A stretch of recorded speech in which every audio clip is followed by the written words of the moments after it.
আসসালামু আলাইকুম। সবাই কেমন আছেন? আশা করি আল্লাহর রহমতে সবাই অনেক ভালো আছেন। তো আজকে একটি অন্যরকম ঘটনা শেয়ার করতে যাচ্ছি আপনাদের সাথে।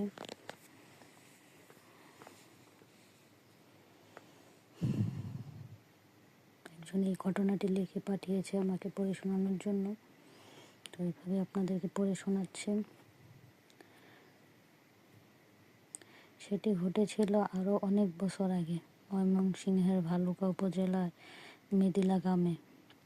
সেখানে আমার নানি বাড়ি। আর ঘটনাগুলো আমার আম্মুর সঙ্গে ঘটেছিল, আম্মুর মুখ থেকেই শোনা। আমি সেইভাবে লিখছি। ঘটনা 1। আমার আম্মুর বয়স তখন 10 থেকে 12 বছর হবে। তখন বাংলাদেশে সবার ঘরে টেলিভিশন ছিল না।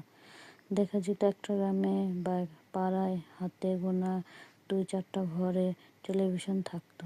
সে যাই হোক, আমার আম্মুদের বাড়িতে টেলিভিশন ছিল, তাই আশেপাশের বাড়ির সবাই আসতো টেলিভিশন দেখতে, বিশেষ করে ছবি দেখতে।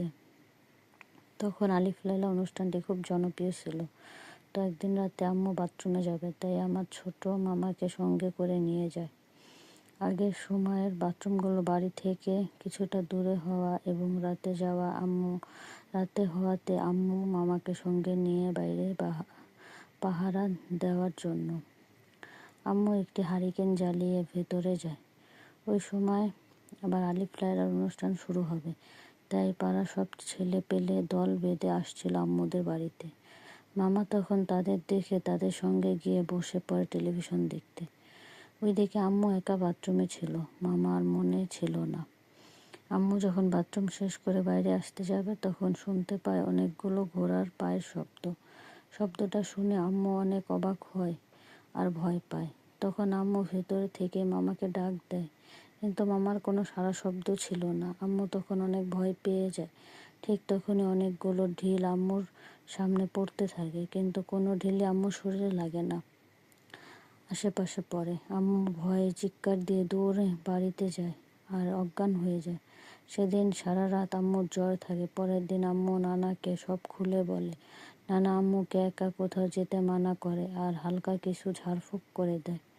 আমার নানা ছিলেন 1971-এর একজন সফল মুক্তিযোদ্ধা এবং অত্যন্ত সুদর্শন ও সাহসী ব্যক্তি। ঘটনা 2। আমার নানা বাড়ির উঠানে একটি বিশাল বড়ই গাছ ছিল। তো একদিন আম্মু রাতে ঘুম ভেঙে যায় আর পানি খাওয়ার জন্য আম্মু বারান্দায় আসে। তখন দেখতে পায় তাদের এক প্রতিবেশী কয়েকটি ছাগল বড়ই গাছের নিচে দাঁড়িয়ে আছে। জ্যোৎস্না রাত থাকায় ছাগলগুলো স্পষ্ট দেখা যাচ্ছিল। ছাগলগুলো আকারে বেশ বড় ছিলেন আর আম্মুর দিকে তাকিয়েছিল।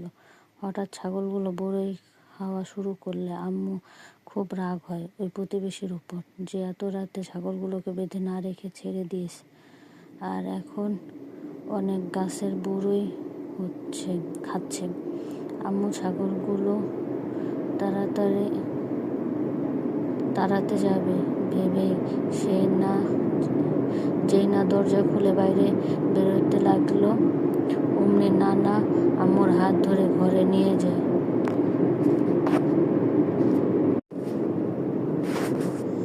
নানার কিভাবে যেন ঘুম ভেঙে যায়। তখন আম্মুকে না দেখতে পেয়ে বারান্দায় যায়।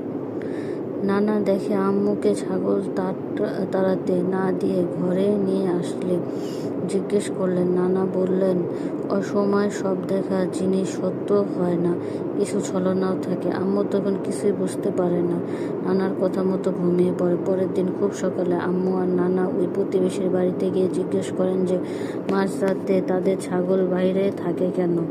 তখন প্রতিবেশী উত্তর দেয় যে তাদের ছাগল কাল রাতে বাঁধা ছিল আর এখনো বাঁধাই আছে। আম্মু আর নানা তখন দেখে আসলে ছাগলগুলো বাঁধা আছে। তাহলে কাল রাতে ওই ছাগলগুলো কে ছিল? অন্য কারো ছাগলও ছিল না, কারণ কাল রাতে দেখা ছাগলগুলো ছিল রাম ছাগল, আর রাম ছাগল এই একজনের প্রতিবেশী বাড়িতে ছিল। আম্মু তখন অনেক ভয় পায় যে যদি কাল নানা এসে আম্মুকে ঘরে না নিত তাহলে কি হতো। ঘটনা 3। আম্মু তখন কলেজে পড়ে। আমার আম্মু একজন কাকা ছিলেন, সম্পর্কে কাকা হলেও ছিলেন বন্ধুর মতো। বয়সে আম্মুর থেকে খুব বেশি বড় ছিল না, তো একদিন রাতে আম্মুর ঘুম ভেঙে যায় ওই কাকার ডাকে। আম্মু ঘুম থেকে উঠে দেখতে পান ওই কাকা জানালার বাইরে দাঁড়িয়ে আছে। আম্মুর খুব অবাক হয়ে জিজ্ঞেস করে, কাকা আপনি এই সময় এত রাতে এখানে কি করেন? ওই কাকা উত্তর দেয়, তোর সঙ্গে অনেক জরুরি কথা আছে, জলদি বাইরে আয়। আম্মু তখন মনে সন্দেহ জাগে যে এভাবে মাঝরাতে বাইরে কেন যেতে বলছে। আম্মু তখন জানায় যে সে এখন বাইরে যাবে না, যা বলার এভাবে বলুক, না হলে সকালে আম্মু গিয়ে শুনে আসবে। কিন্তু কাকা কোনোভাবেই মানছে না, আম্মুকে বাইরে যেতে বলছে। এক পর্যায়ে আম্মু কাকার ব্যবহারে অনেক সন্দেহ হয়, তাই আম্মু পাশের ঘরে আমার নানার কাছে যান। নানাকে ডেকে তুলে সব বলে যে কাকা এসে এত রাতে আমাকে বাইরে যাওয়ার জন্য ডাকছে। নানা আর বুঝতে বাকি ছিল না যে কাকার রূপে ধরে কে এসেছিল। নানা তখন একটি লাঠি আর সিগারেট জ্বালিয়ে আম্মুকে নিয়ে যায় ওই কাকার বাড়িতে। গিয়ে দেখে ওই কাকা তখন বেঘরে ঘুমাচ্ছে। নানা কাকাকে ডাকে দিয়ে তুলে জিজ্ঞেস করেন, তুই এত রাতে আমার মেয়েকে কি কারণে ডাকতে গিয়েছিলি আর বাইরে কেন যেতে বলছিলি? কাকা তো অবাক, বলল, আমি এত রাতে কেন যাব, আমি তো ঘরেই ঘুমাচ্ছিলাম। কাকার স্ত্রীও একই কথা বললেন যে কাকা ঘুমাচ্ছিল। নানা তখন বিষয়টা বুঝতে পেরে আম্মুকে নিয়ে সেখান থেকে চলে আসেন আর পরের দিনই একজন ভালো কবিরাজ এনে বাড়ি বন্ধ করান। পূর্বের ইতিহাস ঘেঁটে জানা যায় যে আমার নানা বাড়ি যে জায়গায় ছিল সেখানে আগে একটি হিন্দু পরিবার বসবাস করত আর সেখানে নিয়মিত শয়তানের পূজা হতো। আমার নানা দাদা নাকি ছিলেন জমিদার।